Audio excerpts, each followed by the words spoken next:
Review Sony XZ1 di tahun 2022 emangnya masih worth it? Langsung kita bahas di video satu ini.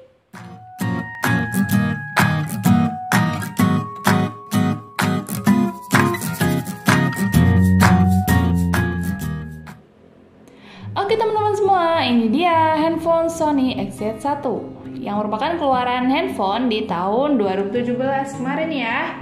Nah, handphone ini merupakan mantan flagship ya, yang pastinya mempunyai segudang fitur seputar flagship.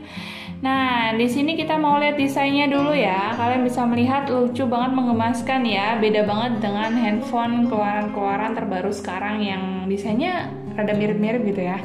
Nah, di sini dia tuh cenderung kotak simetris gitu ya, bener-bener kotak persegi panjang begini ya. Nah, di sini desainnya dinamakan loop surface gitu. Jadi menggemaskan sekali, dan ketika kalian bawa keluar, bawa pamer-pamer ke temen gitu, jadi tidak kalah kece ya.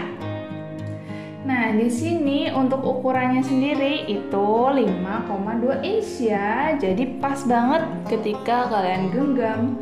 Beratnya juga nggak terlalu berat banget, dia cuma 155 gram teman-teman.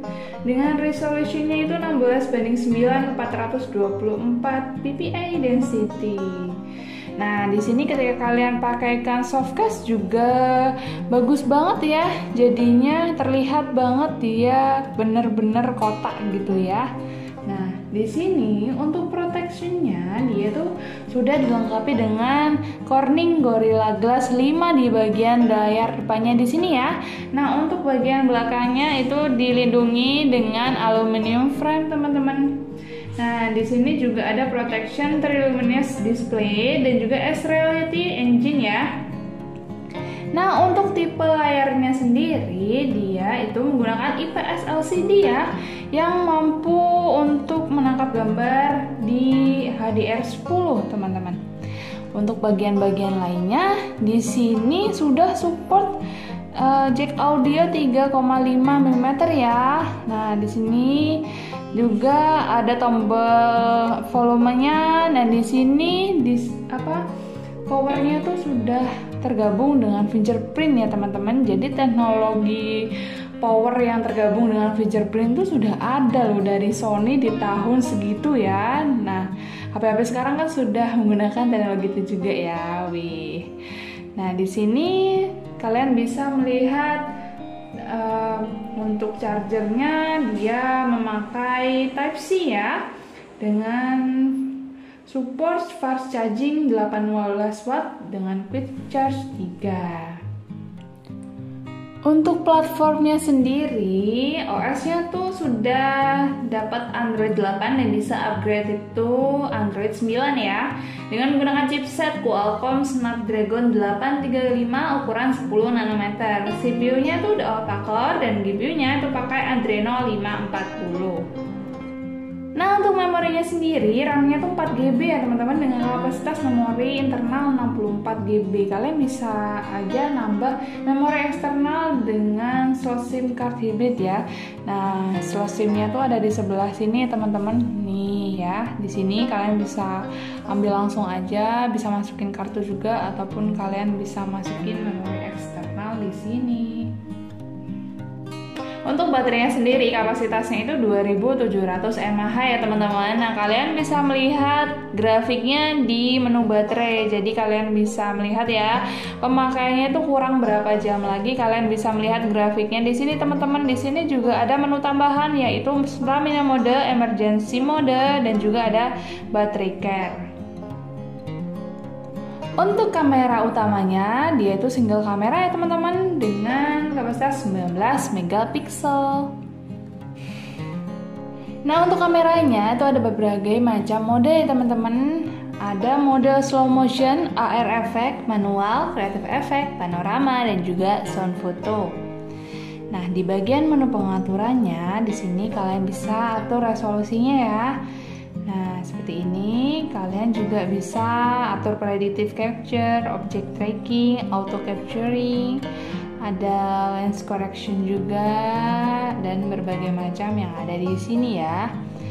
Nah, lalu untuk videonya sendiri, di bagian pengaturannya kalian bisa atur perekamannya itu hingga ke 4K ya teman-teman, dengan ukuran 30 fps. Nah, untuk yang 1080p 30 fps itu udah menggunakan Gyro Ace ya. Nah, di sini juga ada object trackingnya juga, ada auto capturingnya juga. Untuk steady shootnya itu standar ya teman-teman.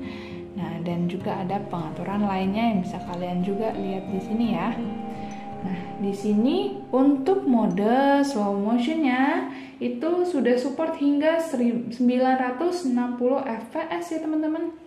Sedangkan selfie kameranya sendiri itu 13 megapiksel dengan videonya itu support ke 1080p 30 fps ya dengan menggunakan Gyro Ace.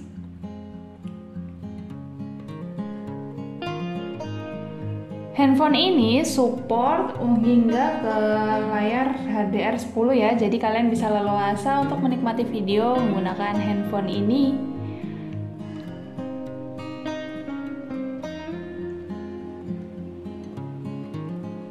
Untuk koneksinya sendiri, wilayahnya itu support ke Wi-Fi 802.11 ya. Dengan Bluetooth-nya itu tipe 5.0, sudah ada GPS-nya, sudah ada NFC-nya, cuman nggak ada radionya ya. Dan jaringannya sendiri itu udah support ke 4G teman-teman. Untuk fitur lainnya itu ada fingerprint, accelerometer, gyro, proximity, barometer, kompas, dan juga color spectrum. Nah, jika kalian scroll di bagian menu pengaturan, kalian juga bisa menjumpai Xperia Assist ya. Di sini ada introduction-nya to Xperia, ada Xperia Tips, dan di sini juga ada Xperia Action. Di sini kalian bisa atur manajemen waktu yang kalian inginkan. Di sini ada stamina mode, ada smart cleaner, ada battery care.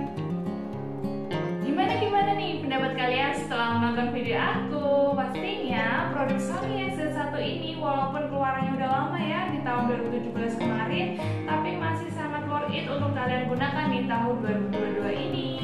Tentunya karena memang ini mata flagship, ada fitur-fitur banyak yang bisa kalian gunakan, dan pastinya tidak kalah kece ya sama produk smartphone di keluaran terbaru ini.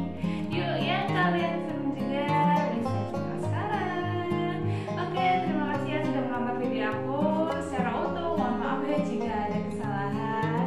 Mohon dukungan yang subscribe, like, dan komentar di video ini. Sampai jumpa di video selanjutnya.